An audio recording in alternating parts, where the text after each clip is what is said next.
Hello and welcome to episode number 21 of the 30 Days of Spectre. Today, that was funny. I was caught off guard there for a minute. For those who are just listening and not watching the video stream, Chris did the numbers of 21 with his fingers, which actually came out as a double insult with the fingers. But anyway, I digress. Right, I'm going to start that again. Hello, Sorry, Tom. and welcome to the 30 Days of Spectre, day number 21. Today, we are going to be speculating all about Bond 25, what we want to see happen, what we think might happen, what, all sorts of different theories and stuff that we've seen kind of floating around the internet. My name's Tom Sears, and I'm joined by my good buddy, Chris Wright. Say hello, Chris. Good morning. How are you doing today, fella?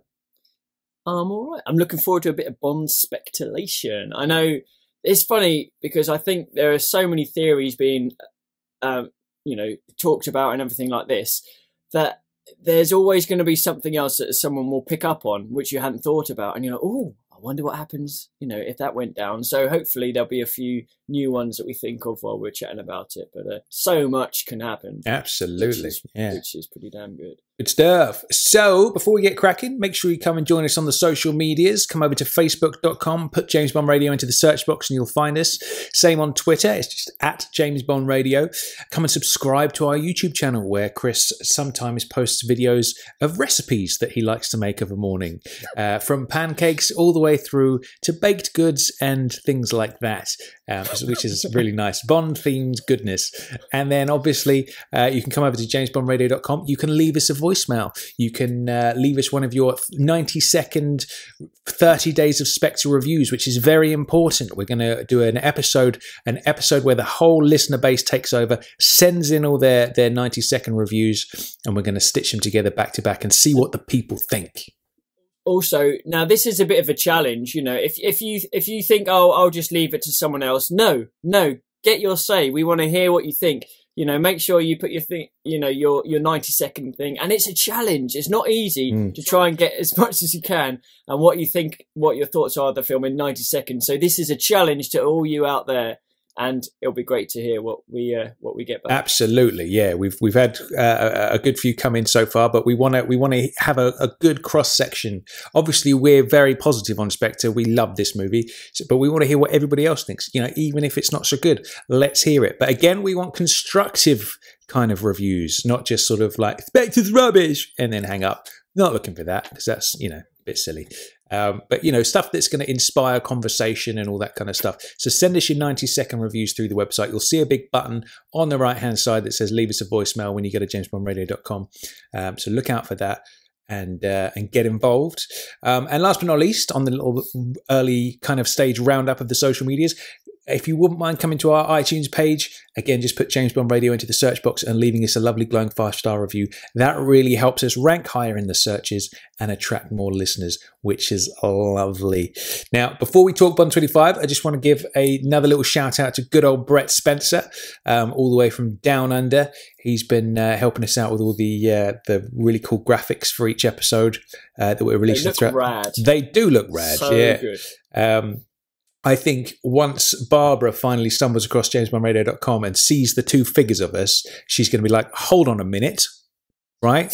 Hold on a minute. We can forget everybody else. I think I found my new James Bonds, and call us in to do the audition.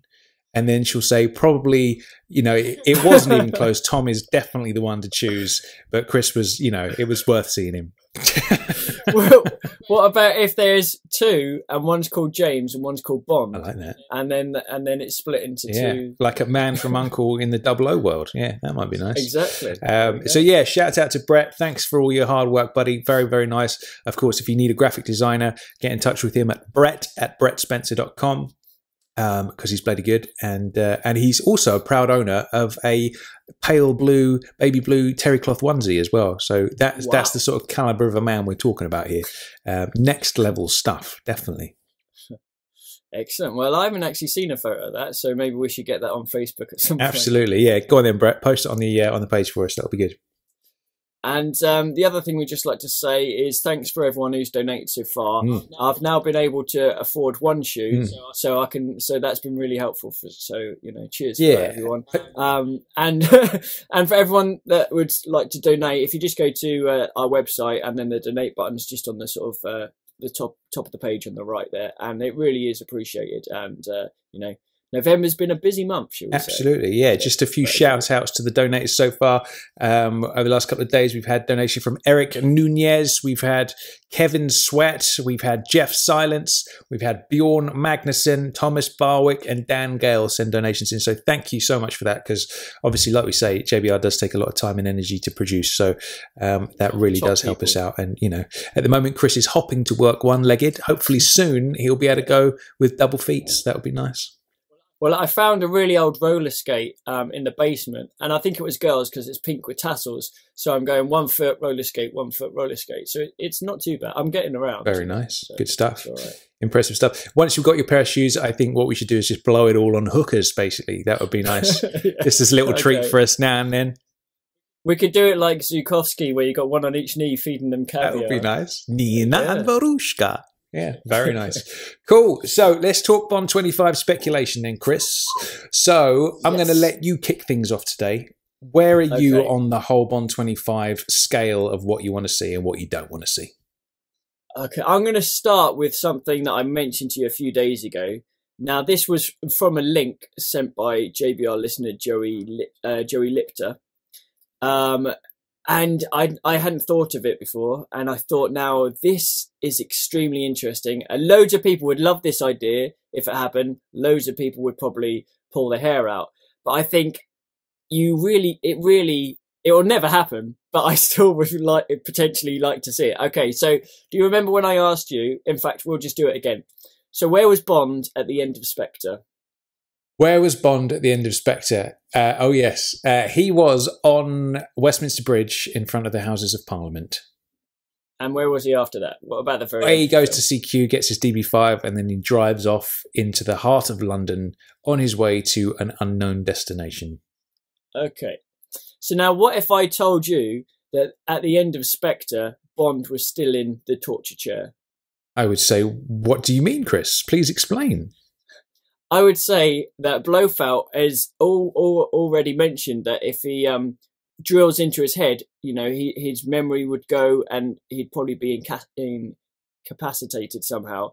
And perhaps, we've said that everything since that scene has almost been so easy that what if this is all in Bond's mind? What if, he's still in that chair, but the escape from the base, so easy. One shot, blows the thing up, so easy. Goes to, gets caught and rips out the cables and everything like that, so easy. He's going all around MI6 looking for Madeleine Swan, this huge building, no clues, and yet he finds her, they managed to escape. All this really easy. You mentioned as well about taking out a helicopter. Okay, it doesn't take one shot, it takes a couple, takes out the helicopter. Helicopter goes down. Bond has a decision. Should he shoot him? No, because obviously he wants to walk away with the girl in the end. And if it was real in the real world, Blofeld would have got away. So this is almost Bond, how Bond would want to see the rest of the thing happening. So long story short, what you're saying is that Blofeld drills into his head, and from that moment on, the rest of the film is a hallucination, and at all the time, Bond is still strapped in that chair. And basically, Bond 25 pre-titles opens with Bond on the chair still, and slightly coming round, and Blofeld basically saying, well, James, you've been knocked out for a while. Let's see what else we can do. And then something happens from there. What do you think about that? Well, that's the clever one. Absolutely. And do you know what? That would shut a lot of people up, wouldn't it? Straight away. It's certainly would. So there's that. I think I can't see that happening. But, man. What if it did? That would be a spanner in the works, wouldn't it? Can you imagine that? It sort of comes up, you get the gun barrel, fade to black, opens out, and there he is, proper messed up in that chair with Blofeld whispering in his ear and all that kind of stuff.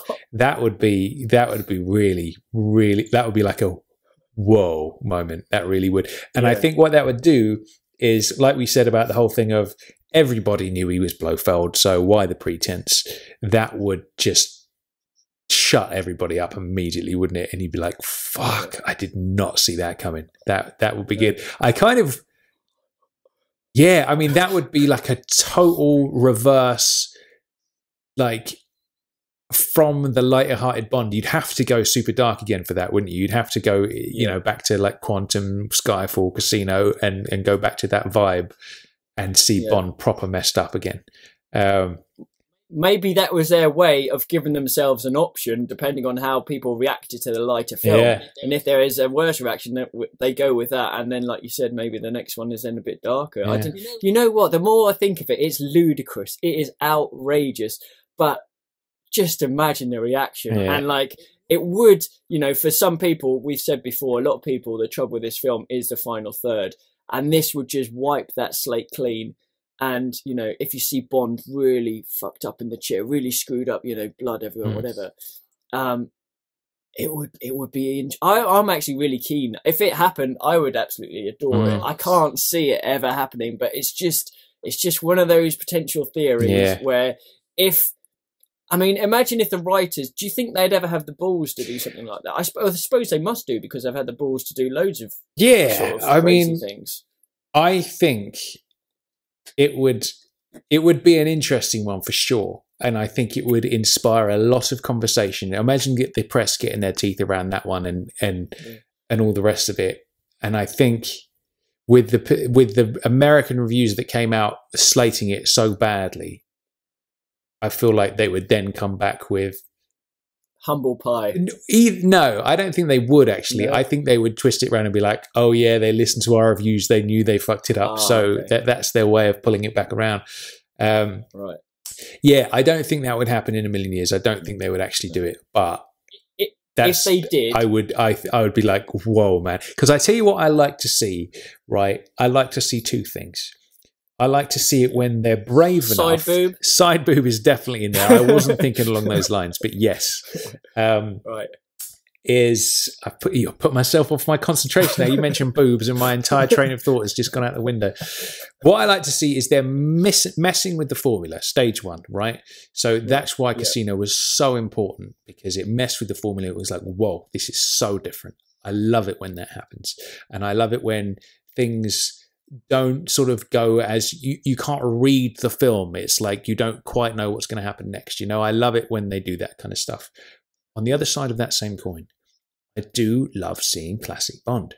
And even though they've messed with it for the last few films, seeing Spectre back as a proper classic style James Bond film pleases me totally. So what I like really is a mixture of the two. I like a bit of that, and I also like a bit of that. So you're just greedy, aren't you, man? I suppose I am, yeah. But yeah. So why did you ask me that question? I've completely lost my train of thought after the boobs. You're still thinking about boobs, aren't you? Okay. So if that happened, okay, you know, the whole thing on pre-titles, we open up on Bond in the chair. And that happened, and Blofeld was there, and you know, the base hadn't blown up or anything like that. How do you think they could carry it on from that point if it happened? So I would think from that point on, Bond would have to escape, and I feel like you would have. Yeah, I don't know. That's an interesting one, because we've never opened a film. That would be a way to mix it up, because we've never opened a film, with the exception of The Unmentionable, where Bond has been in captivity at the start. And do you know what? I'm just going to say something right now. When I heard that was going to happen in Dad, I was really excited. And seeing the stills of him all messed up with his long hair and his beard, I was like, yes, man, I totally embrace this. This is a side of Bond we've never seen before. That whole title sequence where we see him being tortured and all that kind of stuff, brilliant, new ground, right? Love the concept of that. Obviously, the rest of it is dog shit, but that bit was genius, and I loved that, and I wish they'd have kept their nerve and gone down that route. And so starting off Bond 25, where Bond is in captivity, still in that chair, would be something we've never seen before, done properly. And yeah, it would be intriguing. I would enjoy seeing that. I guess you'd have to have a thing like where Blofeld's drilled him so much that he's in a real bad state, and perhaps that's the point where you do the classic villain thing of they say, they leave, basically Blofeld sort of flies off, and Bond, then they could incorporate that solar furnace idea, and perhaps Bond is sort of already like screwed up from the chair, and maybe he's in the solar furnace, and the sun's sort of coming up the next morning, it's about to fry him, and then he has to get out, and perhaps between him and Madeleine they find a way. That would be pretty good. Absolutely, that would be pretty good. In case you're not following that, the solar furnace was a thing in one of the leaked scripts where basically they stuck Bond in there in Blofeld's base, and that's how he had to escape, kind of thing, rather than the actual chair kind of thing. But we'll be talking about all the leaked scripts very soon. You can find out more details about that in an upcoming episode. So that's kind of a possible theory. I think if I had to put a rating of how likely that is, I would say close to 0. I wouldn't say they would go with that route, but I would like to see it. I think that would be fun. Okay. So on a rating of 1 to 10, how much would you like to see it? How much would I like to see it? I would say, depending on how the rest of the film would develop, I would say I'd be somewhere in the middle, like a 6 or a 7. Like, I would like to see it because it would wow me. It would shut a lot of people up. And I'd be like, right, I'm on the back foot. I don't know what to expect from this movie. I'm excited. The likelihood of it happening, I think, is like a 1 out of 10. Yeah. Unless Purvis and Wade listen to this and they go, listen to this. It's a bloody good idea. Yes, absolutely. Yeah, let's take it on board. So, okay, I've sort of hit a theory towards you. Hit a theory back to me. Give me another one. Right, my main one, and I think most people are probably thinking along these lines, is that based on the fact that Blofeld didn't get killed at the end of the film, Blofeld lives to... I nearly said it and I stopped myself. He lives to carry on another day. Yes, obviously they've got to bring him back, right? It's got to happen. So he's alive for a reason. Otherwise, they would have killed him, or B, well, they would have killed him. You'd have just got rid of him. Yeah. So he's got to come back in a future film. So my theory is, and a lot of people obviously are on the same page, that this is the beginning of a new version of the Blofeld trilogy from the books. So you have, this would be, I guess, like a Thunderball kind of alternate Thunderball in a sense. And there's a lot of parallels between Spectre and Thunderball for sure. The next film would be some sort of Majesty's, maybe Diamonds Are Forever kind of hybrid, whereby, Madeleine's got to die. Maybe at the beginning of the film, maybe it fast forwards a couple of years into the future, 2 years after the events of Spectre. Bond and Madeleine are kind of settled down. Maybe they're already married. I don't think marriage is an essential part of it. I don't actually think they will make them married because that's too close to Tracy. I think they'll just be kind of like settled, maybe talking about the idea of marriage or something like that at the very least. Madeleine's got to die at some point, so we get that revenge story that what would have been George's Diamonds, which I've said many times, if I could have one of my alternate Bonds, it would not be Sean Connery in Majesty's, it would be George in Diamonds. That is the one film I'd want to see that was never made. My secondary one will be Pierce in Living Daylights, but we'll talk more about that in another time. So that is some sort of Diamonds Are Forever, Majesty's kind of hybrid for the middle one, and then one of the only sort of Fleming books that hasn't been sort of mined is the original You Only Live Twice, the end of the Blofeld trilogy. Obviously, they've used the title, but in terms of the actual story, it is drastically different to what we actually had in the film, like completely different. So there's an entire untapped Fleming story in there that they could bring out of the gate. And anytime there's Fleming on the screen, I'm a happy man. So I would love to see that. What do you think about that? That's a very, very intriguing prospect.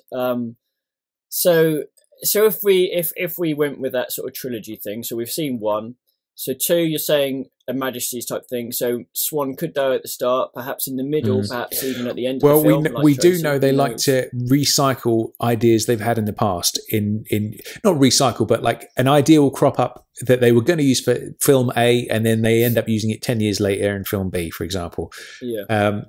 And we know there was that thing at the end of Majesty's whereby they did the shot of them driving away from the wedding, and there's this crane shot that goes up, and that was going to be Bond driving off into the sunset. And then they toyed with the idea of having the assassination of Tracy happen in the pre-titles of Diamonds, and that was going to be the revenge story. What happens at the end of Spectre? He drives off into the sunset with his missus. So I'm like, there is totally that idea that almost happened that it looks like they could be using here. Okay, here's an interesting thing. So if we had Bond 25 with Madeleine dying at the start, say we do that, we have that thing where it's a bit further into the future, they're a bit more settled, say Madeleine does die in the start, that's almost 2 full films of Bond going on a revenge mission against Blofeld rather than 1. So that's almost... So do you think that'd be too much? Like, is too, what would happen, for instance, if Madeleine died at the start of Bond 25, what would happen throughout Bond 25, and how would Bond 25 finish? Well, I wouldn't say Spectre's Bond's revenge against Blofeld at all. I would, like, at this point at the beginning of Spectre, Bond has no idea. He's got that ring. Yeah. He's on the trail of something. No, what I meant was, if Madeleine Swann died at the start of Bond 25, you've got the rest of Bond 25 and Bond 26. Gotcha. If we're doing a trilogy, so that's like almost 2 full films of Bond. And I see. Mission. Sorry. Yeah, absolutely. I'm still thinking about the boobs. No, totally. Okay, so I what you would do then is follow that Fleming story. Is you would have so he gets. You get the Diamonds kind of revenge story that we would have had with George. But I mean, what people often forget is it wasn't actually Blofeld that pulled the trigger on Tracy. It was Irma Bunt. So it could be that Blofeld sends a secondary person to kill Madeleine. Maybe it's Hinks that comes back. Maybe we see Irma Bunt next time around and she's the one that pulls the trigger on Madeleine. And that story is Bond getting whoever the assassin is. And then the next story is, Blofeld escapes at the end. He goes to take them both on, kills the assassin, goes to take Blofeld on, but he escapes, and then we get the showdown in the next film. I feel like that's the way that could run.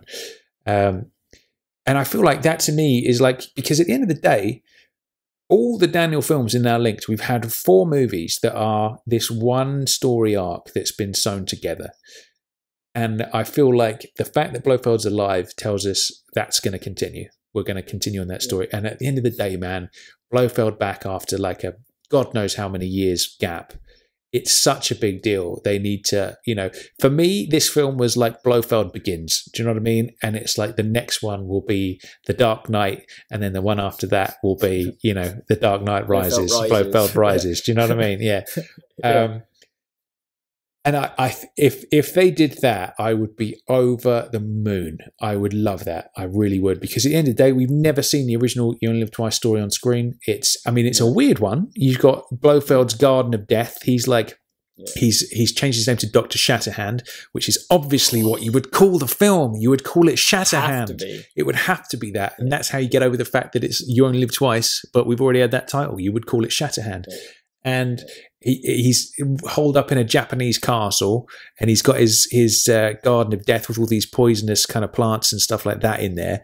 I mean, that's perfect. That's the perfect villain base. We haven't seen it on screen. And then that story arc, 2 more films, is perfect for Daniel to just bow out at the end of it and be like, do you know what? I've done 6. I've equaled Connery's official movies. I'm done. The next guy comes on the next time around. You know what I mean? That's what I want, man. That's what I want to see. What do you think about that? I'd be more than happy if we managed to get that. I'd be pretty ecstatic, because I still think Daniel's definitely got 2 in him. If he does 1 more, that's not too bad, but I think he's definitely got enough to do 2 more, I think. That same with you in terms of the novel You Only Live Twice. There's so much cool stuff in there. There's like obviously some stuff that need to adjust and adapt to. Like in Blofeld gets the old surgery in Bond doesn't even recognise him, does he? In You Only Live Twice. So I don't know if they'd go down that route but that whole Garden of Death, I think you pointed out before, could even be like a bit like biological warfare, as opposed to an actual garden, or it could be a combination of things. And I really like that idea. Again, you've got the Japan setting, so I don't know if they'd go there or if they'd set it somewhere else if we did get that, but that's quite exciting. But that for me would be like the Bond 26, whereas Bond 25, I'm not sure what they do with it in terms of, obviously we've just had the ski sequence, so I don't think they could like pilfer too much more out of that side of things. But yeah, it'd certainly be interesting. And I think the Madeleine, what I'd want to see if that did happen, I'd prefer it if Madeleine was killed either at the end of Bond 25 or at the start of Bond 26, because for me, if she's killed at the start of Bond 25, there's nowhere near enough that's happened in Spectre for me to feel as much as I should be. That's a fair point, though. I feel like if you've, in terms of the story, like for example, we see the relationship with Vesper develop, don't we, over time? We definitely see the relationship with Tracy develop on screen. I suppose the way you would get around that is to do the skip 2 years into the future kind of thing and just see them as they are, you know. But then obviously, yeah, it's nice to see the development of the relationship on screen like you do with Tracy. You get a nice little montage in the middle of them like riding ponies and shit, you know. So yeah, but that is a fair point. That is a fair point, totally. And I almost feel like her death, that with the way they would possibly play it, would be to have her death as the climax of the film. Do you know what I mean? Because then that's of 25. That's the high emotional stakes. But then that means we've had Casino with the death at the end, Skyfall with the death at the end, and then this one too. So I don't quite know how they'll play it. But I do have an idea about Bond 26 speculation, which I can't keep under wraps until Bond 25 is out. I'm going to have to get it out now, even though this is Bond 25 speculation episode. In the end of the Only Live Twice book, there's that whole thing with the hot air balloon where Bond basically falls from a great height, smacks his head, and then you've got the whole amnesia story. And then obviously in the opening scenes of Man with the Golden Gun, we learn that he's been brainwashed and all the rest of it. He comes back and tries to assassinate M at the beginning of the Man with the Golden Gun. How would you feel about this, right? If they ended Bond 26 with something, so it doesn't have to be the hot air balloon thing, but Bond falling, we get the blackout, and then that's the end of the film. And we don't get the answer. And then the next actor comes along for the next film. For Bond 27. And that's his introduction. Do you know what I mean? Wow. Yeah, that would be a cool way to sort of to finish that. To finish that sort of story. That's the story. I don't think they would do that. And I don't. But there's the whole story of him settling down because he doesn't know who he is. Settling down. He has a kid, you know, and there's that whole story and all the rest of it. So it's like I don't think they would touch that angle with a barge pole. No, but it would be interesting to have that as like the actual solid goodbye to Daniel's Bond, is like that ending and like leaving it open of like, didn't he? What's going on? You know? Interesting. Well, I guess we'll have to wait 5 or 6 years to find that one out, but that's good. So, okay, so say we saw Bond 25 and for whatever reason, Madeleine Swann isn't in it at all. So what we've seen in Spectre is a classic Bond of old, gets with the girl at the end, but you don't see her in the next film. What do you think would then happen in Bond 25 if Madeleine wasn't in it at all? So then we would, I suppose, some people have been clamouring for the classic standalone adventure, like a GoldenEye, like a Tomorrow Never Dies, like a Man with a Golden Gun, or a Spy Love Me, or a Goldfinger, you know, where Bond shows up, somebody's been causing trouble, Bond, go and investigate, and off he goes, you know, and it's all sewn up and wrapped up at the end of the film. For me, I really like the whole continuation thing. I think that's cool. I don't have any complaints about that. I would like to see more of it. But if it wasn't like that and it was a standalone adventure, I feel Blofeld has to be involved in the next film, I feel. And so I feel like that it can't really be that next time. But unless the closest you could kind of get is if there was like a number 2 or whatever, and it was Bond versus them, and obviously Blofeld's still in the background, but you don't quite know. Yeah, there could almost be like a Hannibal Lecter style thing where Bond goes to visit Blofeld in prison, and you know there's some scenes behind that where Blofeld is still pulling the puppet strings from behind bars, yet there's another sort of main threat for that movie. Then maybe he escapes at the end, and then we get, you know, the Blofeld showdown in the following film. What do you think about that? Well, I just don't want. I really hope they don't if we see Blofeld incarcerated, I really don't want him to be in a sort of transparent hexagonal chamber a la Silver. And I don't think they would do that. Like, for me personally, I think I've mentioned it before, but what I want to see out of the pre-titles of Bond 25 is black clothed figure breaking into this facility at night. You think, oh, wicked, this is Bond pre-titles. Here we go, here we go. And he's obviously, you know, he gets past some guards, breaks some sort of twists some guards' necks, you know, has to maybe do a bit of sneaking around as well.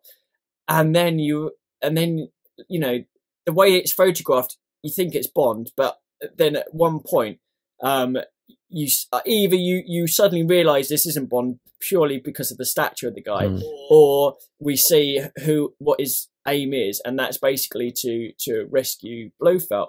And it gets to the point where we see Blofeld incarcerated with like loads of guards behind him, and I'd love it just to be Mr. Hinks. I tell you what, I love Mr. Hinks, and like basically maybe there's like 3 guards all keeping watch of Blofeld, maybe taking the mick out of him, you know, maybe. And I want to see Blofeld in the wheelchair at this point in time. So he's in the wheelchair. The 3 guards are like ripping him to pieces, going, you know, all this. Hinks comes up behind all 3 of them, and in one sort of swoop, he puts his arms around the neck of all 3 of them at once and just crushes them. And he basically lifts up 3 people by their necks in one maneuver and crushes them in one go, and all 3 of them drop to the ground. That's a nice visual. I like that. Yeah. Then he basically, and while he's doing that, he sort of opens a cell, and the door opens, and as just before on death's door, basically they see Blofeld just stand up. And all that time he's been pretending he's bad. You see him stand up from the wheelchair and maybe give him a little wave or a little smile as he walks past. And then Hinks does one final, and then all 3 of them drop down dead. And then away they go. Yeah. Oh, I'd love to see that. Do you know what I would like? As we've often said, man, one of my favourite things is Sneaky Bond. Like my 3 favourite pre-title sequences, not Spectre notwithstanding, is Goldfinger, Living Daylights, and GoldenEye. Purely because Bond starts off, he's all dressed in black, and then you get the whole, you know, the reveal of Connery running around, sneaking, laying a bit of C4 down, bit of sneakiness, dodging behind guards. Love that shit. I adore it. You know, Living Daylights, silently parachuting in, bit of sneakiness, and then obviously it all kicks off. GoldenEye is a perfect example of a lot of sneakiness, and you know that scene where he finally like. You get the sort of the reveal, the first full look at Pierce's Bond. Obviously, you got the hanging upside down, beg your pardon, forgot to knock, but you don't really see him properly, obviously, because he's upside down. You know, he dispatches the guy, and then you see him kind of walk down those stairs and kind of lean up against the wall with his gun up to his face.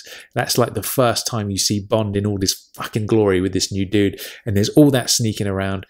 Oh man, I adore it, and I would love to see some Sneaky Bond in the pre-titles. But I like what you're doing there, because it could almost be like the From Russia with Love one, where you think it's Bond, but the reveal at the end is that it's not Bond. That might be quite nice that they, you know, they do like to recycle some of those old ideas, like we say. So that's a definite possibility, I think.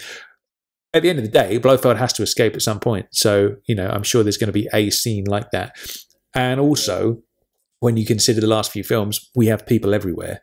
You know, when you can penetrate the government to that level, special envoy to the Prime Minister and all that kind of stuff, you know, you've got C working at MI5 and blending MI5 to 6 and all that kind of business, then you can penetrate anything. So Blofeld's not going to be in captivity for long, that's for sure.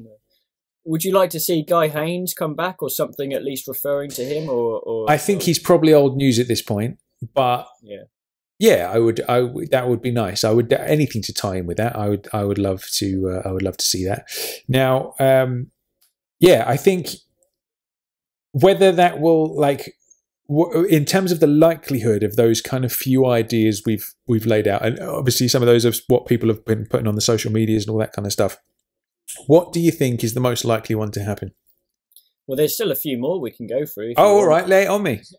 Yeah, got quite a few more if you want. So quite a few people have been saying, you know, what if Blofeld... In fact, there's 2 ways we can look at this. What if the Blofeld that we've seen isn't actually Blofeld? What if he is like a fake? If he's been making mud pies? 007. Yeah, exactly. And there's quite a few people that have been mentioning that. And another alternative is, what if the Blofeld we've seen is Blofeld, but perhaps the guy that was captured in the helicopter wasn't, and that's why we see him panic, because it wasn't the real Blofeld. It was like, his plastic surgery stand-in or whatever, his double or something like that.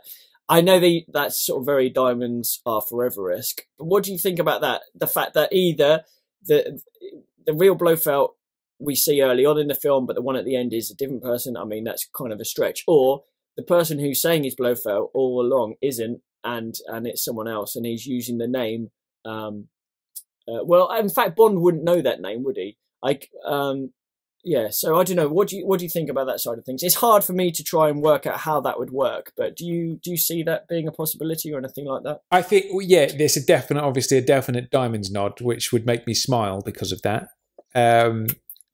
But unless they had some story about him having a twin brother or something like that, then I wouldn't, which kind of rewrites the whole backstory that they've come up with for this film. I can't see it happening, and I wouldn't want to see some sort of, Gustav Graves face-changing machine to be the result of that. So I would say that one is highly unlikely and probably wouldn't happen, but it's an entertaining one to sort of think about, I suppose.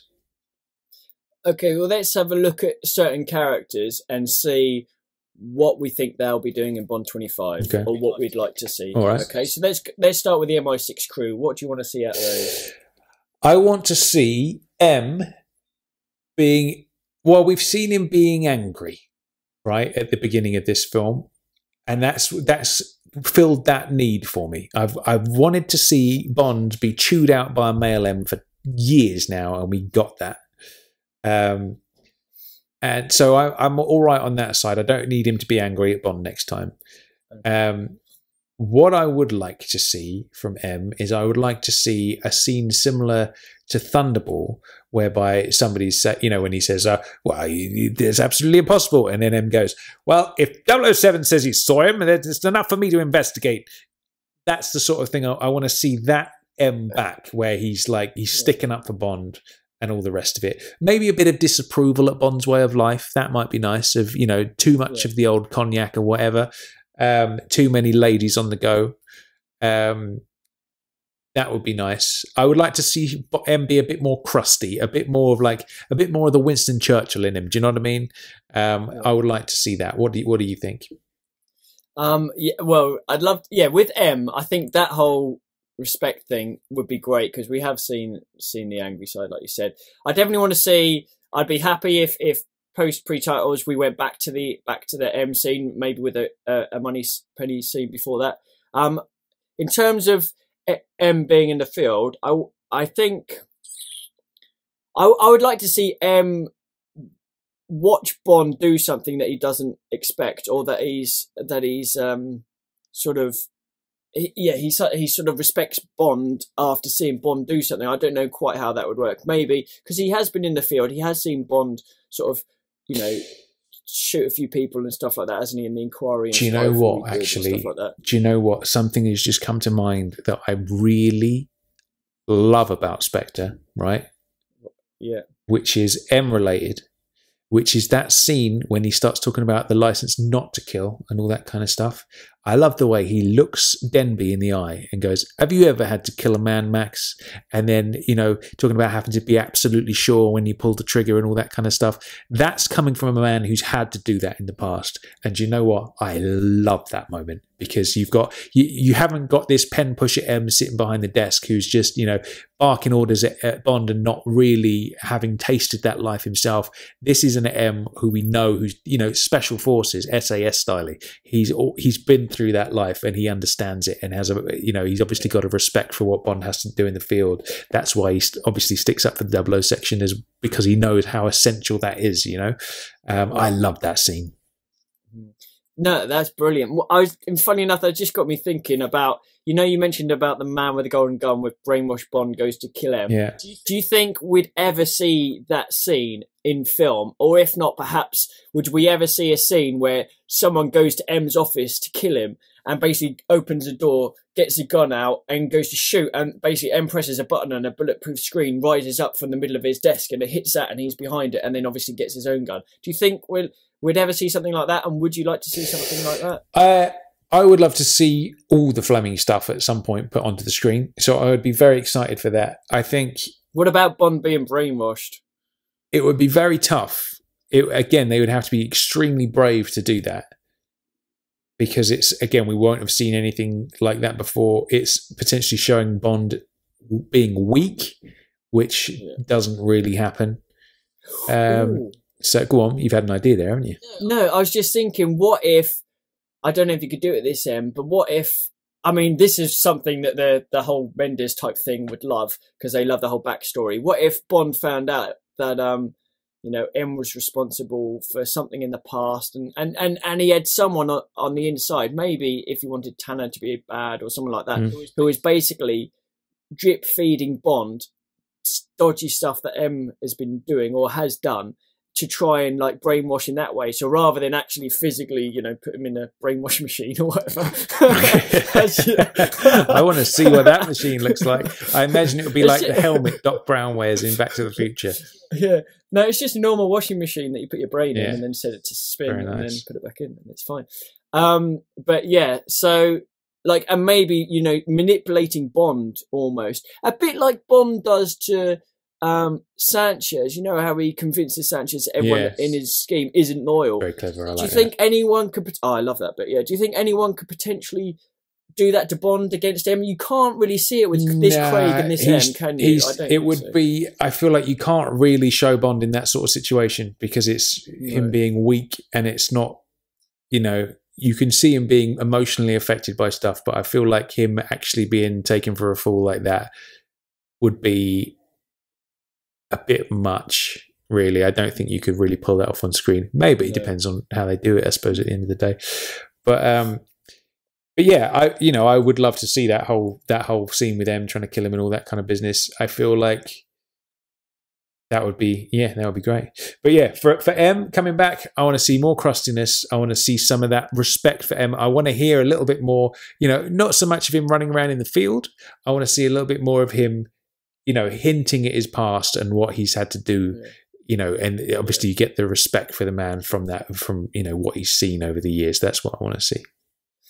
I definitely want to see more than just a desk scene. I want to see the desk scene, the M room scene. And I'd like to see more. I'd like to see him potentially not out in the field, but, you know, speaking to Bond outside of his office, but without doing the whole, you know, gun climax thing. If it happened, I wouldn't say no, but, you know, it would be cool just to see other stuff. So what about Q then? Q and Moneypenny. Q, I would like to see a proper traditional Q Lab scene where we get the full rundown of the car. Maybe if there's a car next time. I don't know whether we've had that this time and we need a rest next time. I don't know.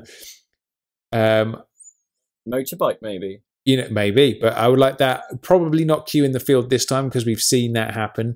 If it is in the field, I would like to just see like a little covert little exchange where it's like, you know, he meets Q in a random car park somewhere, and they they do the exchange, and then he buggers off again. Running around, getting stuck in with hoodlums and stuff. Probably not for me this time. What do you think? It'd be quite cool if they did do that car park scene. I know we mentioned this before, where, you know, Bond's waiting in his car or Q's waiting in his car, and the other one goes in to see him. And like, say Bond's in the car and Q comes in and he's got like his little Tesco carrier bag full of like you know, cat food and stuff like that. Just as a nice little link, and then sort of does the little thing there. It would be quite cool. I definitely want to see, Q Lab would be awesome. An actual proper Q Lab would be great. It's going to be interesting though, because obviously if we do go for this, if they do go for the Universal Exports thing, which I would absolutely love to see, that would be immense. Do you think that'll be advertised? You know, do you think that'll be within a Whitehall type building, or do you think it'd be in a sort of a lot less, you know, and more inconspicuous location? Or how do you think? What I want to see is, I want to see like a traditional grand sort of central London building in that sort of area. Yeah. But off a little side street with a little plaque on the outside saying Universal Exports London Limited. In he goes. or Universal Exports Limited London, for the purists who are just about to shout at me. And he goes in, and Q branch would be in the basement of that building. You know, that's what I want to see. Yeah. Oh, well, it's got to be overlooking Regent's Park at the end of the day. That's what I would like to see. With that, I want a traditional Moneypenny scene. I want him to come in. I want Moneypenny to be at her desk. I want them to have a good old flirtation. Obviously, we can't write in a scene where Bond happens to be wearing his Trilby hat because, you know, that's not going to happen. But I would love to see that hat being thrown on there again, man. That would overjoy me, but I don't see how you could possibly pull that off. What about, I wouldn't quite be the same, but what about if it's like cold outside, he comes in and he's got a big scarf, takes off the scarf and it's almost in a circle, you know, it's been looped around, and then he sort of spins that, and then scarf spins and lands on something. You've just done it, Chris, because I feel like that would be absolutely plausible, yeah. There we go. Yeah. That would be awesome, actually, wouldn't it? I'd love to see a Moneypenny scene, definitely. And in fact, we almost had one in Spectre, because they in the script they had originally the idea of Bond going to Moneypenny and she was going to blank him. And in fact, in the film, you know, when Denby walks into the office, it's Moneypenny that lets him in. So she is there and her office is there, but obviously we didn't get that actual scene. So I think I definitely want to see a Moneypenny scene. I want to see more of MI6 doing their thing, or like with MQ and Moneypenny, but perhaps not necessarily in the field or whatever. But I did like that sort of family feel and the way that they helped each other. I really enjoyed that. But yeah, Bond rocking up, cold, takes off the scarf, spins the scarf, lands on something. That would be pretty cool. That would be nice. I want to see some flirtation. I want to see more of that interplay between M and Moneypenny, like that one scene we talk about where he comes in and she's got the phone. Oh, I'd love that. Brilliant. Yeah. As far as kind of Tanner goes, I feel like Tanner he's only really got one sort of purpose, which is to sort of keep M informed and keep Bond informed. So I imagine we just bring Bond to Q. Yeah, I imagine we'd get more of the same from Tanner next time. Which is fine. But it might be nice to see Bond and Tanner having a game of golf, like in the opening scene of Colonel Sun. That would be nice. Imagine that. Yeah. I mean, how cool would that be? Like, just imagine if we got that scene. You know, we've done the torture scene. Yeah. We see them at the golf scene. So imagine that. Imagine if we had that pre-title scene, that idea, on Blofeld incarcerated, gets freed by Hinks or whoever. You know, I do like that idea. And then they go away. And then after the title sequence, it cuts to like a golf ball on a tee, and you just hear as it gets hit. And then we see Bond and Tanner playing golf, but we know that Blofeld's escaped, but Bond doesn't know that yet, or something like that. So perhaps we see, you know, he's being under surveillance, like Colonel Sun does within the book. And maybe they use the furor of Blofeld's escape and everybody at action stations to use that as a smokescreen to actually kidnap M and do that story. So it's a double whammy, maybe. You never know. Wow. Maybe there's lots going on. I'm overjoyed the fact that they used that Colonel Sun scene, because that shows me they're willing to use that. And if we do get that story one day, I'll be very happy. I would love to see Colonel Sun made into a film. And the sequences I love, what I like about that is it harks back to like all the way back to Dr. No, where there's that sequence where they get on the boat and they're going out to those little Greek islands and stuff. And, you know, Bond sneaks off the boat and swims around and does the thing with the grenades in the other boat. All that stuff, man, that would feel like a Connery. You'd have him in the baby blue kind of like sort of polo shirt and the sort of jeans trousers or whatever you want to call them. That's what I would like to see. But there's a lot of good stuff in that book for sure. Yeah, absolutely. So what about okay, so we mentioned Blofeld. Do you want to see Blofeld come back and have the same amount of screen time as Spectre, more, or maybe even less if there's a number 2 or something else, or perhaps an Irma Bunt is the number 2 and we see more of her instead? I would like to see Majesty's level of Blofeld appearance. So a lot more towards, especially towards the second half of the film. Obviously, get a little bit before, a big bit before the second half of the film. Okay, so Irma Bunt, if she did come back, how would you like to see her, and who do you think could potentially play her? That's a tricky one, because I feel like Ilse Steppart is such a product of that time. I feel like I I don't know of a modern day actress who fits that mold that would look good with Christoph Waltz. Do you know what I mean? So I don't know. So that's one to throw out to the JBR family, who a potential Irma Bunt would be. But I'd love to see Irma Bunt come back, man. Definitely. Yeah. I feel like with Spectre, Blofeld has to be in the shadows because he's the man with the puppet strings. And I feel like we got the reveal in the Spectre meeting, and then, you know, all that kind of stuff. It's Blofeld begins. He's just got the scar. For me, Blofeld is just getting started, and next time we're going to see much more of him than we got this time. And rightly so, man, because it's fucking Blofeld at the end of the day. Yeah. Too right. So do you think the character of Bond will be different at all in Bond 25? Do you think that, or do you think it'll be more? Do you know what? I think it depends. If they go full on revenge story, then I feel like we're going to be heading back to a Skyfall Casino sort of feel in terms of Bond's character. If not, I think we'll get the same Bond that we've got in Spectre. At the end of the day, what the bad reviewers hate about Spectre is the whole brother backstory and the fact that the last third is a bit piam, piam, piam, John Rambo, everything falls into place. That's the main complaints. So I feel like you could still have the Spectre Bond, but just have a story that doesn't have that. Do you know what I mean? Have a third act that perfectly complements the first two. That's what I think anyway. Sounds good. It's getting exciting. It is. It's like we've only just finished. If there's anything more fun or as fun as watching a new Bond film, it's speculating on what's going to happen in the next one. Do you know what I mean? Yeah. It's I get as much enjoyment of the whole build up to a new Bond, maybe even more. And all that excitement, all the little tidbits of news, all the little rumours and discuss, what might happen, as I get from actually the films itself, man. I think it's brilliant. So it's been a couple of years. Well, since last December, I suppose, when they announced it, it's been a year of just constant wickedness. And that just built up to an amazing film for me. So just can't wait to see what they got next time. So you reckon definitely Blofeld's coming back? Yeah. Definitely Madeleine Swan's coming back? I don't think definitely. I would like to see it. If they do, what I would love to see is the Blofeld trilogy for Daniel to bow out with at the end of 26. And would you like to see Hinks to come back, and do you think they will? Yeah.